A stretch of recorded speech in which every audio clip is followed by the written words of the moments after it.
Yeah, please do. Yep. So we're rolling. All right. Please. Good morning, everybody. Good morning, everybody. My name is Bill DeGroot. I'm a newly elected board member for URSTA. I have the privilege to announce today Jess Segovia from the ADA group. He has not only helped Park City out, but for the last 20 years he spent in the industry trying to set up trainings, helping small and medium-sized agencies learn about safety and learn about ADA and learn about compliance. He is gifted in helping smaller agencies understand the legalities, the safety, and the compliance regulations. And he has a lot to benefit our community as well as our industry in general. So he's got a lot of good things to share, and please pay attention because it's important to understand and know. Thank you so much. Thank you so much. Appreciate the introduction. Those of you that are just coming in, there are some bags at the end of the table there, and I'm putting some here as well. Please help yourself. Jess Segovia, ADA Guru, and I do specialize in the operating requirements of the ADA. So the real world of how do we not just comply with ADA requirements, but how do we ensure that we are providing safe, reliable, compliant services, right? That is our goal. And so, just check one thing.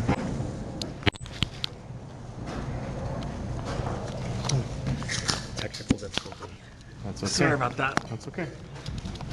So thank you for being here. I know all or most of you are drivers or work very close to the delivery of service on the street, so I'll definitely tailor messaging, and I hope your questions are specific to recent incidences or issues, challenges that you have been having. This is a perfect time. Really, every session that I have, I want you to consider this to be a Q&A, a question and answer session. Today our topic is going to be service denials. Thank you. The ADA does have a requirement and guidance that says that we are allowed to deny services to people with disabilities, but this is one of the areas that agencies struggle the most with. How do we do that? And frankly, a lot of agencies that I work with have everything they need in order to deny services to a rider with a disability, yet they choose not to do it. And so I think that would be a really interesting discussion for us to have as well. Why wouldn't we want to deny services to a person with a disability if perhaps we've identified a safety issue? Would anyone like to share your thoughts on that? Have you been in that situation? Something really unsafe has happened, or maybe they soiled their pants, right? And we are into the area of unsafe. ADA calls it seriously disruptive. Why wouldn't we want to deny service? Or make the decision to, I guess I should say. Yeah, so we had a safety issue where an individual had family build a ramp up to their door, to their door. Yes. Door. There weren't any railings on it, and they were asking our driver to assist them, to push them in a manual chair up the ramp, make a 90-degree to their door, and it was probably 4 or 5 feet off the ground, and yet there's no railings to ensure safety of that. Great example, yes. A homemade ramp into and out of someone's home or other facility. We do have ADA guidance on the slope of ramps, the length of ramps. Ramps need to have railings. The list goes on. And so when we come across a situation where we are concerned if there is a safety issue or not, I think the guidance on that would be that we need someone very familiar with facility accessibility to make that determination, to determine whether it is ADA compliant. But really, it comes down to our decision to assist or not assist when we have identified a safety issue. And this is the area agencies struggle with, right? I think a lot of times agencies, even with all the information needed to deny service, we're worried. Maybe we're worried about lawsuits. Maybe we're worried about an ADA complaint. Maybe denying service, the decision to deny service, is contrary to what we think our goal and purpose is, which is to help people. And now here I am considering denying services to them. So for a lot of people, it's a real struggle to perhaps deny service or permanently remove someone from service, even when we have all of the information needed to make a decision like that. So I've been in public transit almost 27 years now. I've worked in ADA paratransit, I've worked in fixed route bus and light rail for some really large agencies, and I've been a small transit manager for a city. We had maybe 7 vehicles, a growing community, no funding, and still having the requirement to meet the needs of the community. And that's where we start to become very, very creative in how we develop and implement programs. And so I try to bring that experience with all of you. I'm also an expert witness in lawsuits, right? And I've represented both transit agencies as an expert witness and the plaintiffs, which are usually either the person or family of someone that was injured or worse, and they're suing a transit agency. And so I also bring those experiences to help transit agencies understand and prepare in case we find ourselves in that position, what's the best position we can be in to defend our organization. And so I talk a lot about, here you see what I call the 5 pillars of accessibility. Most of you received a bag that had some material in it, some flyers. One of the flyers on the front, it's blue, but on the back are the 5 pillars of ADA compliance. And for years and years, agencies would ask me, I know we need to comply with the ADA, but I'm not really sure what we should do, and so, or how to start. So the 5 pillars of ADA compliance are a framework. This is a framework for agencies to start to self-evaluate, right? Start to look for, that term where there's smoke, there's fire. So we go through each of these and we start to understand. Number 1 is the built environment. We know we need to have accessible vehicles and facilities, but we're talking specifically operations. So we need to have accessible vehicles. We need to maintain them properly, right? We can't have a pattern of denying services because our vehicles are inaccessible for any reason. Number 2, policies and procedures. How do our drivers know how do all of you know how to do your job if it wasn't for some types of policies or procedures or guidance? Now, many of you, it would not surprise me if you know how to do your job because someone told you or showed you how to do it. What we would really love to see, and we've talked about that with Park City, is how we operate to continue and to live on, right? So we're talking about documenting how we do the work so that if someone else comes into your role, you step into someone else's role, we have on paper guidance and policies to help you do your job. Specific to drivers, if you don't have a policy on how to handle an issue, it is left up to you to decide what to do. And from my perspective, I'm not exactly comfortable with that, although most drivers do an excellent job, right? Meeting the needs of riders and complying. And when we're not quite sure what to do, we focus on safety and we help the person. But when we don't have a policy, one that keeps coming up at agencies of all sizes is a package policy. Some agencies will have a package policy very specific, maybe 2 grocery bags, not more than 10 pounds, blah, blah, blah. Other agencies will not have a policy at all, which means driver discretion. And so they're leaving it up to drivers to decide whether to assist with packages. Not an ADA issue per se, but I think maybe we could agree people with disabilities and older adults might be the populations that need the most assistance with packages, so maybe it is somewhat ADA related, right? And so when we leave it up to driver discretion, sometimes we start getting complaints. And we'll get a complaint from a rider that says, this driver would not assist me with my packages and all the other ones do. What do we call that? We call that inconsistency in service delivery, right? And this one has actually been allowed to occur because we know we don't have a policy. We know, therefore, we're leaving it up to drivers. We get this complaint. And so when I ask agencies that get this complaint, and I say, well, do you have a preference? I'm talking to management, trainers. Do you have a preference as to what you would want your drivers to do? And they say, well, yeah, if it's safe, we would like them to help with packages. Guess what my response automatically is? So why don't we make that policy? Exactly right.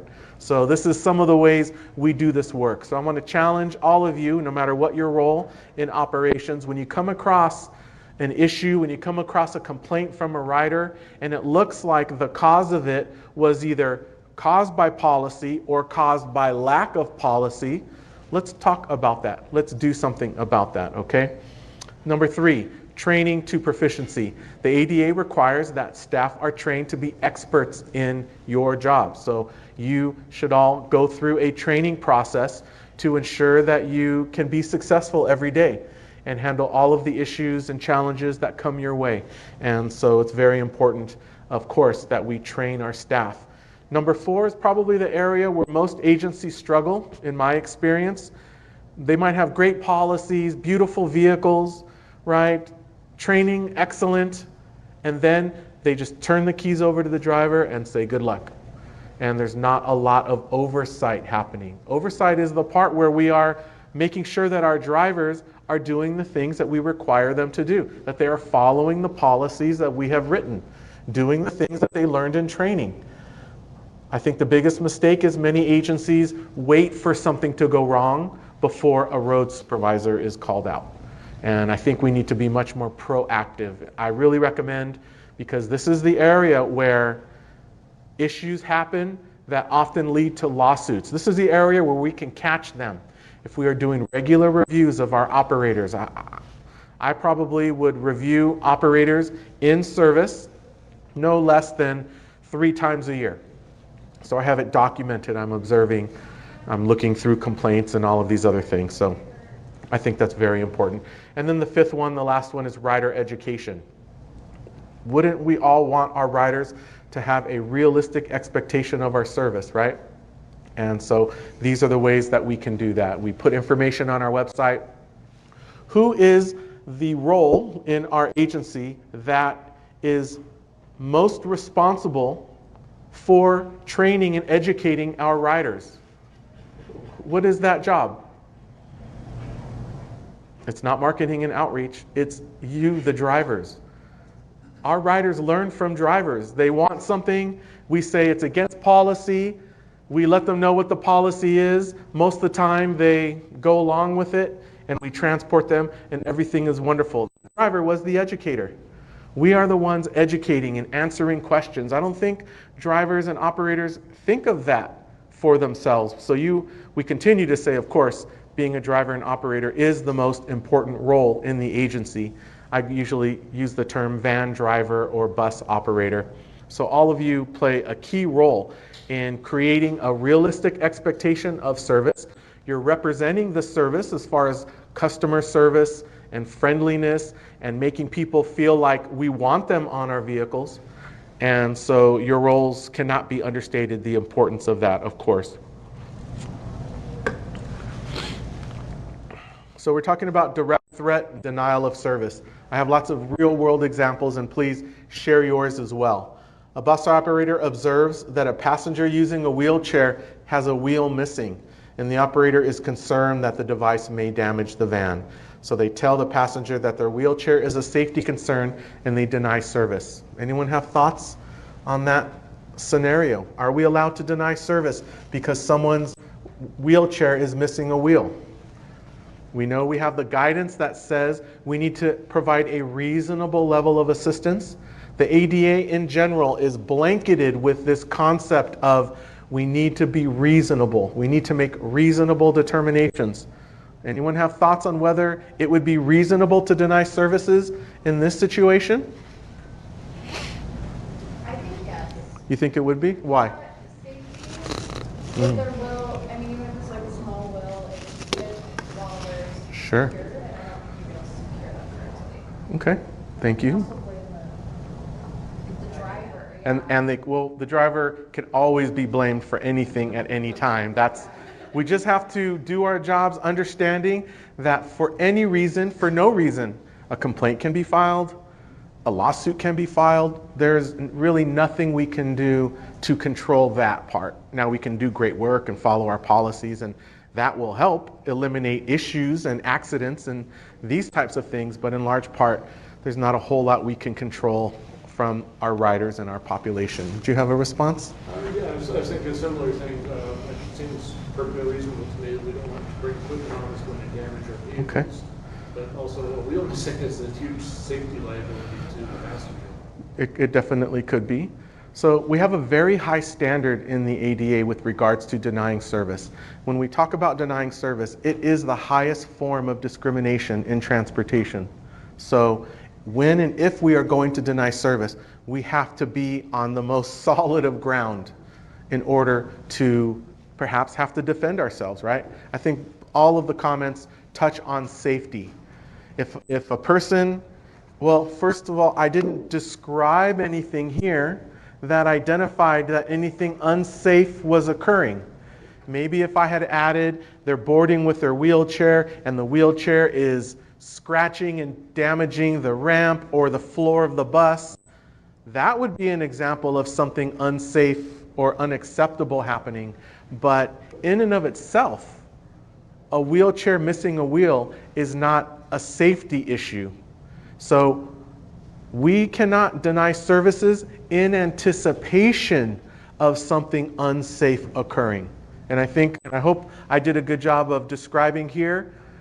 We are maybe anticipating that something unsafe is going to happen, or they're going to damage the vehicle or fall out of their wheelchair, but it actually hasn't happened.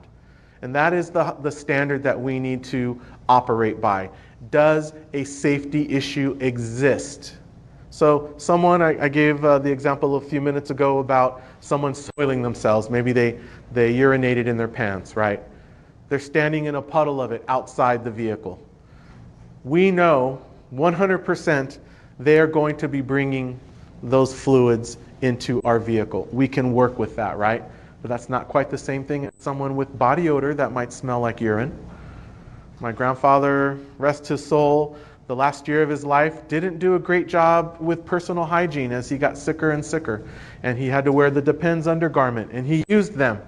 And he always smelled like urine. And so I just want to share with you a message of we need to be reasonable, whatever the issue. Of course, focus on safety, but it has to be an issue that actually exists, not in anticipation of, okay? I also get from agencies wanting to create a policy to deny service if someone's footrests are missing on their wheelchair. Now maybe they have to kind of do it like the Flintstones, right? Pedal along, and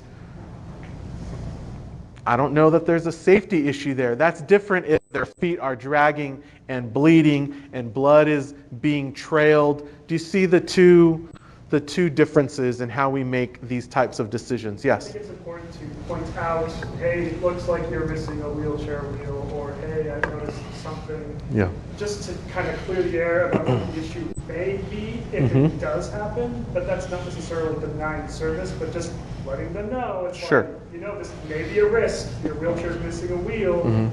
It may cause something to happen on the bus that may be unideal. We can always be very friendly. We have to be careful not to want to, and I think you touch on actually the second highest form of discrimination in transportation is discouraging the use of our service, any practices that discourage. So we want to be careful that even though we're trying to give them a friendly reminder, you're missing a wheel, we would hate for anything bad to happen, you might want to fix that. We just wouldn't want to give them the impression, fix it before you come back on our vehicles. So good comment. Thank you so much. Here's another one. I talked about smelling like urine, and this driver doesn't like the smell, and therefore they ask to deny services. So again, the smell of urine or feces, I think the standard in the ADA is that is a situation seriously disruptive, right? In most cases, smell, odor is disruptive, which maybe we could define as annoying. At what point does odor cross the line from annoying to safety concern, right? In my experience, maybe for every 50 calls from a van driver or bus operator about body odors, maybe one of those 50 met the standard that the odor was so bad the driver could not operate the vehicle safely. All the others fall in the category of annoying. So drivers come up to me during break. I'll do all-day trainings. I'd love to do that for your properties. So please come talk to me, or you have my information to contact me. So a driver will come up to me during a break and say, oh, last week I had to transport this person. They smelled so bad. I had to open all the windows. I don't have to board them the next time I see them, right? Anyone have a response to that? Yes, you do. They described an issue, odor. They also described the solution. I opened the windows, and so I have to say to them, and you delivered the trip safely, everything went fine? Oh yeah, everything was fine. I said, you have your answer. So they don't like that very much, because often they want me to agree with them, and I rarely do agree in those situations. Yes? What if they're leaving excrement on? Well, there is no misunderstanding there, right?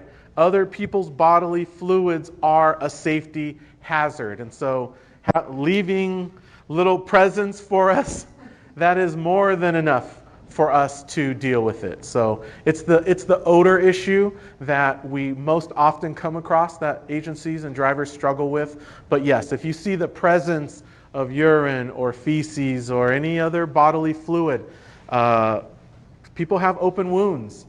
Isn't there a difference between I have an open seeping wound on my back versus I have a wound here on the inside of my forearm and it's wrapped in a bandage? Those are two different things. One, yes, I'm going to sit down. I'm going to now soil this vehicle and it'll probably have to be removed from service and cleaned. Another one is contained and there is no seeming concern for allowing that person on our vehicle. So these are the standards, right, for service denial. There's no misunderstanding. We shall not discriminate against individuals with disabilities, but it is never at the expense of safety. And so one of the things I want to achieve today is to help all of you understand what actually is and is not safe or unsafe, right? Because you have to make those decisions, or you call it in to your dispatcher, right? There's an issue, someone smells really, really badly, I'd like approval to deny service, or however your call into your dispatcher supervisor might be. My guidance to drivers is to always, when you call in to describe a situation, to do it without exaggeration. If you exaggerate your call into dispatch, it is almost always done in order to get a result that you want. We see it all the time, someone that appears to be unhoused, homeless, and bus operators in particular don't want them on their vehicle. And so they'll pretend like they didn't see them, or they'll say, no, I could see they were trailing urine, and so they'll call it in and they'll over-exaggerate the situation in order to get the result that they want. And that can really come back to get you, because if it's my property and I'm handling ADA-related issues, I'm pulling the audio and the video and we're reviewing it, and we might have to do some counseling or even a write-up for an ADA violation. Where do we see a lot of this? With service animals. We have a driver call in, oh, this dog's going crazy and barking and trying to bite people. Okay, go ahead and deny service. We pull the audio and video because maybe the rider complained. And what do we see in the video? A little dog, and it barked once. Burp! Does anyone think a dog barking once is unsafe and threatening to the health and safety of others? I hope not. Now, many drivers have created a personal standard, or maybe you heard this somewhere, where a service animal should never make a noise. You're talking probably about professionally trained service animals. This is not a service animal session, but I will share with you that people with disabilities, and this is FTA's guidance, people with disabilities have a right to train their own animal. That might mean most of the animals you come across, frankly, might not have been trained to be obedient. They do need to be safe, but not necessarily obedient the way professionally trained animals are. So we have to have a very high personal standard for that as well. What is my guidance to drivers and operators in dealing with service animals? We have those two questions that we have to ask about service animals. Does anyone remember what those questions are? The first one is, well, let me ask, Is your animal a service animal required because of a disability? What task has your animal been trained to provide? Absolutely right. Those are the questions. And so that's what we have to work with. When I work with drivers and we talk about service animals, my guidance is don't get hung up so much on what is their answer, what is the task. Focus on safety. And that's where our policies start to come in. Most agencies don't have great description on the actions of an unsafe animal. Nipping, biting, lunging, growling, barking incessantly. These are excellent examples of unsafe conduct by an animal. When you don't have that type of description in your policies, you're leaving it up to your drivers to decide whether the animal is acting unsafe or not. And let's be honest, if someone doesn't like dogs, it's possible that they create a situation or report a scenario in order to get the result they want, which is to not transport that person with their service dog. And that's a violation of the ADA, right? There's not a lot we get to control, unfortunately. But what do we have full control of? Whether we observe unsafe conduct, whether by a person or an animal, and we do have control about doing something about it. And I think a lot of agencies choose not to do something with the information that they have. So, a person with a disability using a wheelchair is unable to board the vehicle because the lift is broken, and the agency has left this vehicle in service for 6 weeks. Well, any thoughts on inaccessible or broken vehicles in service? Does it depend on the service, maybe? A bus with a broken ramp, let's say, and people in wheelchairs in particular, although many more people use the ramp, not just people in wheelchairs, because it's broken, they haven't been able to board that bus using the ramp in 6 weeks.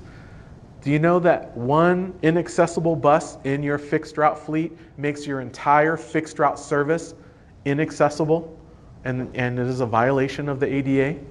That's different than maybe paratransit, or you have a local shuttle service, right? Where it's origin to destination, people call in, make a reservation. You might be able to control what vehicles you send and to what people, so that you make sure you do not send a vehicle with a broken ramp or lift to pick up someone that needs that to board. So it might depend on the service, right? But a practice of leaving vehicles with broken accessibility equipment is definitely considered, I don't want to go as far as saying an ADA violation. The violation is when we actually deny services to someone, but it is a violation in fixed route bus service for sure. Not necessarily in our demand responsive services. Oh, here's a good one. Passenger using a wheelchair asks the operator for assistance boarding and is told they need to bring their own attendant. I'm working right now with a really large, well-known agency in California, and their ADA staff has been insistent that drivers cannot touch the wheelchair for any reason. And so I pulled up the FTA circular and I pulled up the section, and it said right there in the discussion from the FTA, among other things, drivers must be prepared, or if needed, must leave their seat in order to provide assistance. And one of the examples the FTA gave was pushing a manual wheelchair up and down a ramp. And so their supervisors and their executives were really, really disappointed to hear that their ADA staff, who's supposed to know these things and catch these issues so that the agency it becomes and stays compliant, did not know such a basic element and requirement of the ADA. So we want to be really careful with that, right? Personal care attendants are allowed on transit. There is no proof needed, right? In particular, we are required to provide a reasonable level of assistance to customers with and without disabilities. So, newsflash, the assistance provided by van drivers and bus operators is to be provided to anyone that needs it and requests it. I like to add on there anyone that looks like they could benefit from it. I think that's the next logical step in good customer service. Did they ask for assistance? Does it look like they could benefit from assistance? Get up out of your seat, go and offer it. If it's safe to do so, do it. Right? So no misunderstanding. But this term reasonable, every agency decides what is reasonable to do and what is not. Maybe we could say what is safe to do and what is not. And where would that guidance come from within your organization, ideally? Your policies. It keeps coming back to the structure, right? The foundation of everything. Without policies, how do we really know what to train our drivers on? Without policies, how do we know what to observe for when we're making service observations of our drivers and operators? So it could keep coming back to these types of things, right? Another example, passenger with a visible disability, they travel with a service animal, tells the operator that they have an attendant, and the attendant is a person with a wheelchair. People with disabilities are allowed to be personal care assistants or attendants to other persons with disabilities. There's so many different ways that people are assisted, and so we want to make sure that they're allowed to support each other. That could be two people in wheelchairs. Definitely. So we have two riders in a wheelchair. One of them is the personal care attendant. What type of assistance could that person in the wheelchair provide to that other rider? We have multiple cases where the primary rider is ambulatory but mentally disabled, and they have a PCA who's in a wheelchair Yes. who is not. So knowing where to get off, where to walk once they're off the vehicle, paying the fare, giving them their medication, picking things up. I mean, the list goes on and on and on. People with disabilities regularly support each other. So we should not be making decisions based on what we are seeing. Oh no, people with disabilities don't support each other like that. They do, and they do it every day, and they do it successfully. And that assistance does not have to be on your vehicle. So this is a standard for any personal care attendant or service animal. The assistance provided could have been before they got on your vehicle. It could be anywhere after they are off your vehicle. It does not have to be on your vehicle. So I hope you're seeing that the tone and my general message is people with disabilities have rights and the ability to either do things or not do things, right? As long as we aren't touching on safety-related issues. These are examples of ways that we can deny service that have been provided by the ADA and the FTA. We cannot require a rider with a disability to tell us what their disability is in order to receive service. That might happen in eligibility. Are they disabled? Does it prevent them from using the bus? That would be paratransit eligibility. That's separate. We could never question, are you disabled? What is you don't need, it doesn't look like you need help. We would never do that. Remember the guidance here, to provide a reasonable level of assistance to people with and without disabilities. So we don't focus on whether someone is disabled or not and what the disability is. We should never focus on that. We should only ever focus on what type of assistance is this person asking, whether they look disabled or not.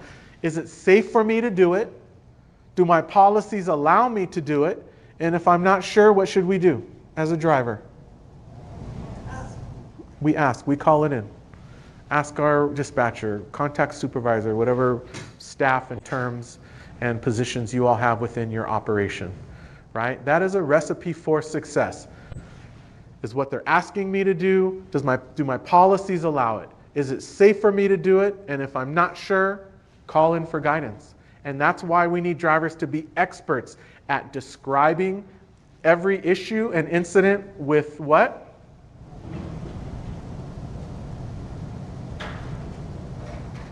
Without exaggeration. Yeah. It's very important. That is, I call that the common sense ADA compliance approach, right?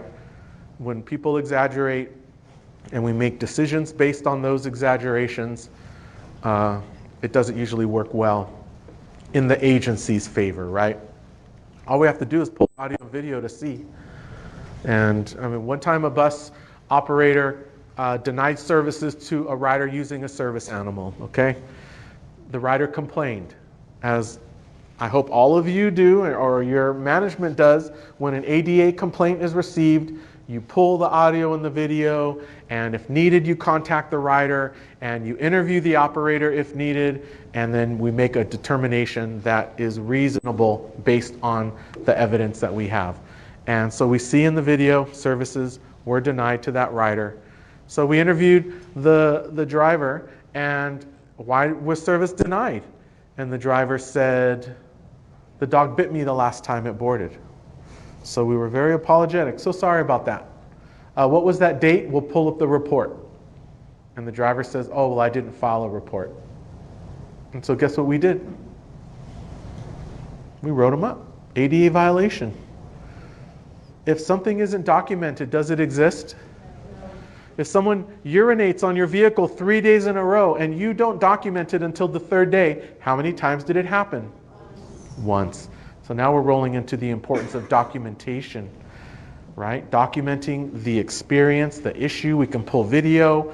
We need to make sure our report matches what is being seen on the video. It needs to be consistent. That's why we cannot afford to exaggerate issues. So this are some of the ways that we do this work, right? Poor maintenance of accessibility features, if it's leading to denied service, that would definitely be a form of discrimination. Denying boarding and alighting assistance, if it's safe to do so, if it's within policy and consistent with the ADA, that could be definitely a form of discrimination. And in our fixed route service, if we are not calling stops, we need to be calling stops in our fixed route service. If our AVA, automated voice annunciator system, is broken, does that mean the driver doesn't need to make stop announcements? No, the stop announcements still need to be made. So now the driver's making the announcements, maybe using the PA system if there is one. If there isn't a PA system, the driver needs to figure out some other way, which might mean yelling it throughout the vehicle, right? There is no option not to make stop announcements. And so every agency is supposed to develop a policy to identify when it's being done manually, what stops are being announced. So we need the drivers to have that information with them at all times in case the AVA breaks at any point along the route. That's also why we have pre- and post-trip inspection to check all of our equipment, but sometimes, of course, equipment breaks. So we have a responsibility to repair equipment promptly, right? And the ADA does acknowledge that there are and there will be isolated or temporary interruptions in service. Equipment breaks. There's traffic, an accident, closures. So these things exist. Yes, they are going to impact our service, and we just have to do the best we can. All of our in safe operating condition.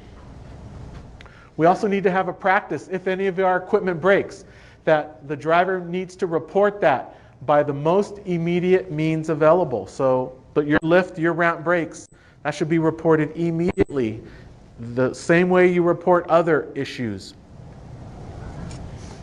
And now your agency needs to figure out, well, how are we going to swap this vehicle out, or are we near the end of our route, bring it in afterwards, whatever that might be, right? Yeah. And it really does come down to, is there a pattern or practice of issues?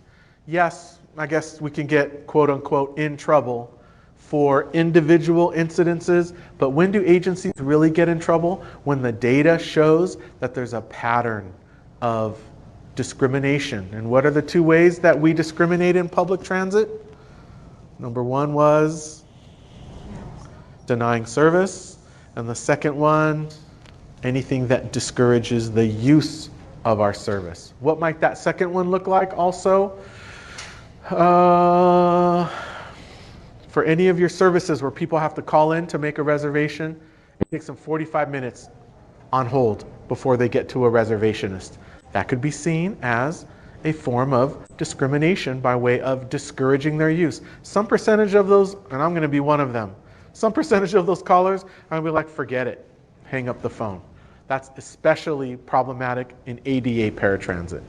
And I'm working with several agencies right now who are under DOJ, Department of Justice purview, because among other things, they have long telephone hold times.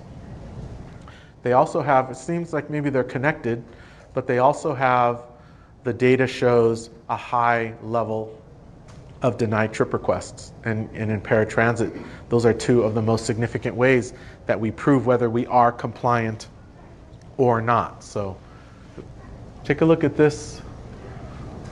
What is that, a wheelchair? What do you think here? It took me a while to see it. Do you see it? This person put a dining chair onto the wheelchair. You could see it looks like the rope has tied the chair onto the wheelchair. Would we say that this is a wheelchair that we would transport? I see a few of you shaking your head no. Please share why you might think that. I think it's unsafe. Unsafe. So if we use our standard from earlier, we determine that something is unsafe if a safety-related issue exists in the moment, not in anticipation. Would you say that any safety issue exists in the moment? If they were able to board, maybe I should share a little more. They were able to board, get into the securement area, turn off their power. So I see the concern, right? I see the concern. Maybe the bags are going to make securement challenging, but we have lots of space, it looks like, in the back. Look at, we would secure to here, down in here. So it looks like maybe we can get to that. So, yeah. I would want to examine it a little more in person, but it appears to me that the chair is well strapped to the frame of the wheelchair. That was the conclusion I came to when I saw this picture. Once I realized what I was seeing, I asked the question, were there any issues boarding? No. Were you able to secure the wheelchair, or whatever we want to call that, before we called it a wheelchair? Yes. And the question still came in. They knew they boarded safely, they secured it, all these things, and they still contacted me to ask, do we have to? So what did I do with them? I walked them through the definition of a wheelchair. Does it have 3 or more wheels? Yes. Was it usable indoors? Well, yeah, they were in the bus. That's considered an indoor environment. Was it designed or modified for and used by an individual with a mobility impairment? We have to take their word that they are a person with a disability because they're in the wheelchair. We can't ask them, I mean, I know you're in a wheelchair, but are you really disabled? That's not very reasonable, right? So the question now, the only piece is, was it designed or modified and used by a person with mobility impairment? And I just kept coming up with yes and yes and yes and yes. So I don't know any other conclusion other than it is a wheelchair by definition, clearly modified. Can I throw that what if at you? Yeah, Les. What if the chair, by examination, was not secured at all to the frame of the device? Yes. I would consider that a safety concern because I could not Okay. secure the wheelchair base and Yeah. the chair itself being separate and just set on there. I understand. Let me throw out a couple other concerns and then I'll get to your question. Your concern is valid. What if something goes wrong and this person in this dining chair on the base of a wheelchair gets injured and flies around and yes. My concern is What if, not as presented, but if I looked at that, what if the chair was not actually secured at all to the wheelchair frame? what do we, I would but consider that a safety concern. At that point. there are lots of safety concerns that we have. If the wheelchair was able to board and get into the securement area and not block the aisle, can we agree there is no existing safety issue? There is a concern for safety. I hope everyone understands, let me remind you, people who stand are allowed to stand on lifts. We are always concerned they are going to lose their balance and fall off. Yet, the ADA is very clear. Anyone can use the lifts or ramps. We don't have concerns usually with ramps. Anyone can board using the lifts, even people standing. So there are lots of examples where we are concerned about safety, but if the safety issue doesn't exist in the moment, there's just not a lot we can do about it. So my guidance would be the concern for safety is noted, but they're able to board and be secured and move on in service. Now, let's just say the vehicle has to stop abruptly and the chair disconnects from the base of the wheelchair and the person gets injured. That could happen, I suppose. Maybe that could happen in any wheelchair. The person could fall out of the wheelchair if they disconnected their seatbelts. Now there would be an investigation and we'd pull the audio and video. We would be checking, what do the policies say about wheelchair securement? Did the driver do all of the things that they were required to do? So we would start now going down the line about responsibility, but I think in this example, it's still consistent with the concept I shared earlier. We don't deny service in anticipation of safety-related issues, right? We have to, so I don't want you to think, oh, so if I'm standing here with a knife, but because I haven't stabbed anyone, no, anyone would have a reasonable conclusion. If you're holding a knife, that is a safety issue, right? That's not the same thing as this. I hope you can see the difference. So what about people who have a wheelchair that will extend almost to where they're standing, Yeah. right? Yeah. And we had that issue where we debated back and forth. Right. About service. Wheelchairs where the person, it adjusts them so they're sort of standing. Well, The person couldn't stay in the sitting position. no, I understand. Well, so what service are we talking about? ADA paratransit. ADA paratransit. So they were able to get onto the vehicle safely, and we were able to secure their wheelchair, correct? But now the issue really seems to be the seatbelts. Would you agree with that? So we do our best to connect the seatbelts, but if we put the seatbelts on, it restricts their ability to stand, and they need to adjust and stand because of their disability, right? I have all that correct? I think, so was the choice they either ride with the seatbelts and they do not adjust, or do we allow them to ride without the seatbelts? What was the agency's decision? I can't remember. We have choices here, right? We have the choice of enforcing policy, you must be wearing the seatbelts at all times, but then if they can't adjust and they have now a medical emergency, that could be problematic. We could consider this a request for a modification of policy. That is our latest addition to the operating requirements of the ADA. That was from 2016, so we've had it a long time. That says that if a person needs us to modify our policy in order to use our services, we can consider the request. It doesn't mean we have to approve it. So we could decide we're going to approve it. Some agencies, I don't know if this really works well or not, but will develop some type of liability form and say, you are requesting this accommodation not to wear your seatbelts due to a medical issue. You have provided a letter from your doctor stating that this is a medical issue. Maybe this was identified during eligibility as well. And then, so we are going to provide you an accommodation. Please complete this form and sign it, waiving liability of our agency. So I actually haven't seen in a lawsuit whether those liability waivers work or not, but I've heard of agencies wanting to develop one and use one. So reasonable modification. We require seatbelts. They don't want to wear the seatbelt because it negatively impacts their health. That's the claim. The guidance is, number one, does it alter the nature of our service? I would say no, it doesn't. The vehicle's still going to operate and do its thing, so it doesn't change our service. Number two, does it create an unsafe situation for others on board? I guess we could argue that if the person doesn't have their wheelchair on, maybe in an accident, they could move around the vehicle and hurt other people, so maybe safety is something for us to consider.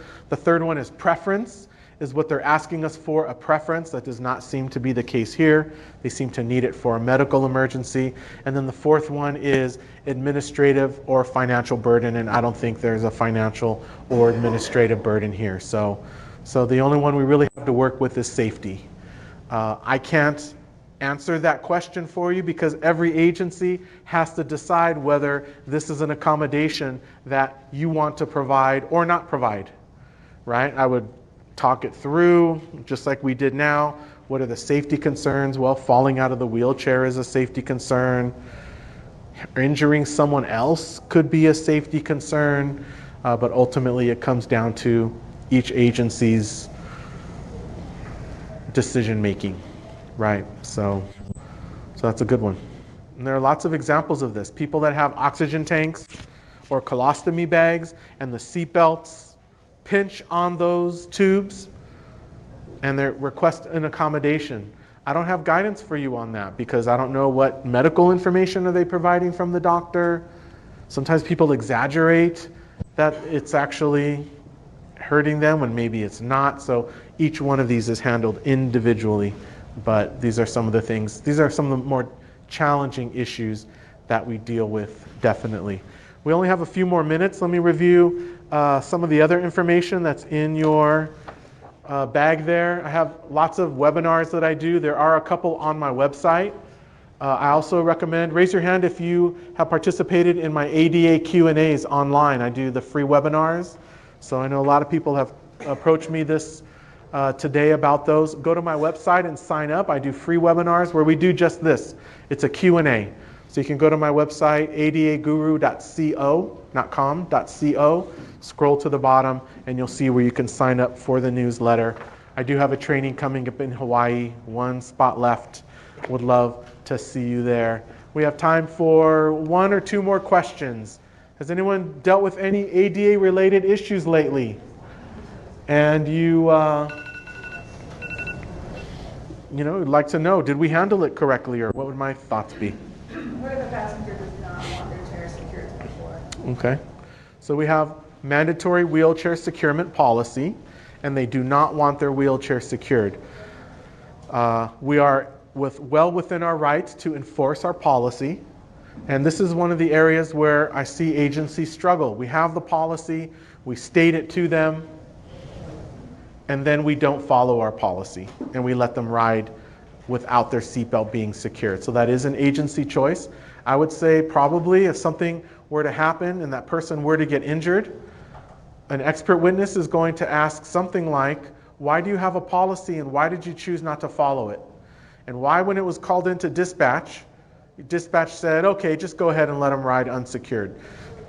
When we don't follow policy, unless it's for these issues like with medical and they submitted documentation and we have a file on it and so we provided accommodation, when we don't have that type of information or proof, it can definitely look like we are operating in a less safe or creating an unsafe environment by not following our policy. So it would be a choice of the agency not to follow that policy, but I'm a huge fan of, if you have a policy, follow it every time, unless there is a special accommodation to be made. And if the policy's not working, fix it, right?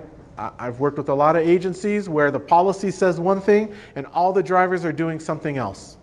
That means no one's watching service, and that's a problem when your policies say one thing. I've been in situations where the policy said one thing, the trainer said a second thing, the driver said a third thing.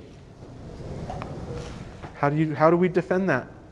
How do we defend that? It's not a great position to be in. So we have a decision to make. Are we going to provide the accommodation or not?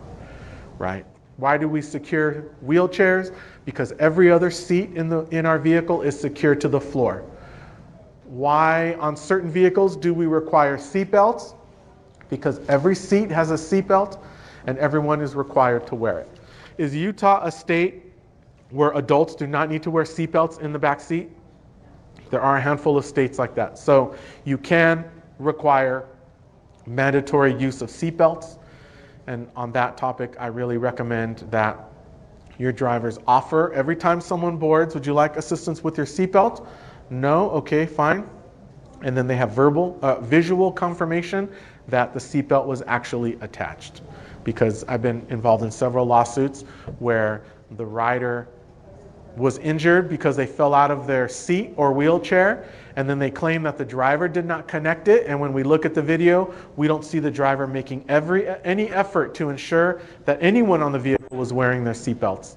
And that's arguably their responsibility. Again, those are the things we argue. Thank you so much for your time and attention today.